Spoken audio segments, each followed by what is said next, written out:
தஞ்சை பெரிய கோவில் ஃபர்ஸ்ட் 1000 வருஷத்துக்கு முன்னாடி வெறும் 7 வருஷத்துல இந்த பிரம்மாண்டமான கோயிலை கட்டி முடிச்சாருன்னா பார்த்துக்கோங்களேன். சும்மா சொல்லக்கூடாது, அவரோட சிவபக்தி வேற லெவல். தூசரா அடுத்து அப்படி இந்த கோயில் கோபுரம் அடேங்கப்பா, அதோட உயரம் சுமார் 216 அடி. இப்போ இருக்கிற மாதிரி கிரேன் மெஷின் எதுவும் இல்லாத காலத்தில் எப்படி இவ்வளோ உயரத்துக்கு கட்டுனாங்கன்னு நினச்சாயில தலை சுற்றுது. உண்மையிலேயே இது ஒரு இன்ஜினியரிங் மிராக்கிள் தான். மூன்றாம் இன்னொரு ஷாக்கிங்கான விஷயம் என்னென்னா, அந்த கோபுரத்தோட உச்சியில் ஒரு கல் இருக்குது பாருங்கள், அதோட வெயிட் மட்டும் 80 டன். ஆமாங்க, 1000 கிலோ.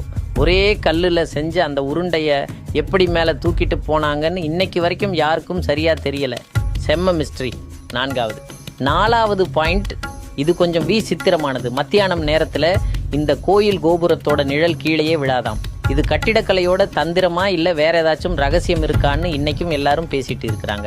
5வது, கோயில் வாசல்லையே நம்மளை வரவேற்கிற பெரிய